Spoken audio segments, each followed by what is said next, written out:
Hi, this is Paige. Welcome back to Living with What Remains.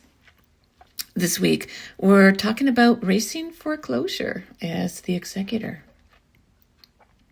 2 months after listing my dad's house, the pressure started to build. I hadn't been able to pay the mortgage or the HOA, and foreclosure was getting closer. As the executor, I had to make decisions without always knowing what the right answer was. I believed the house would sell, but the question was, would it sell in time?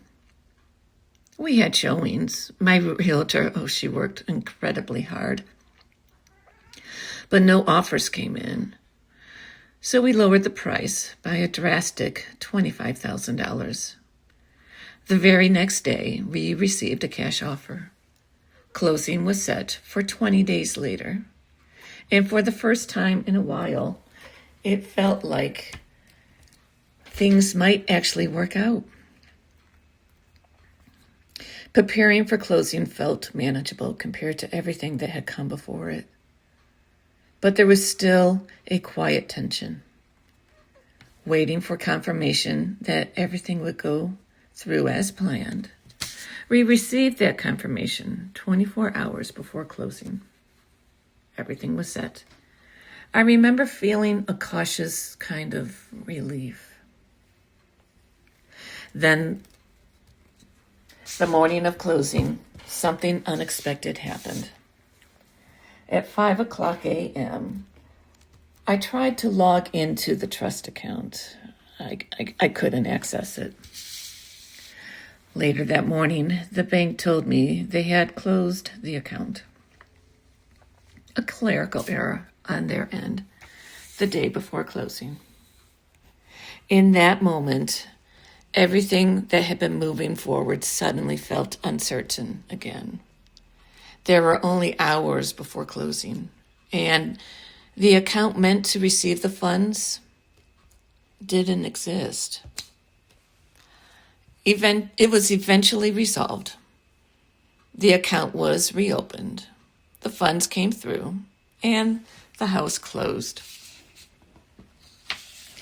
But something shifted in me after that. Months of pressure, of responsibility, constant movement. I realized I couldn't feel the same way anymore. It was like my body had been in motion for so long, it didn't know how to stop. After the closing, I called my daughter. She's one of my executor rocks. We were both exhausted. But what stood out was we didn't have much to say. For months, everything we talked about was the house, the work, what needed to be done. And now there was quiet. Being an executor changes you, and it changes the people around you too.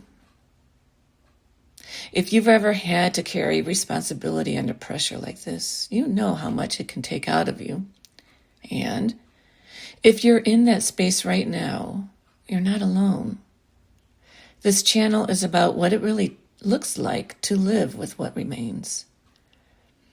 And next week, I'll share what happened when everything slowed down and what that felt like after months of constant motion.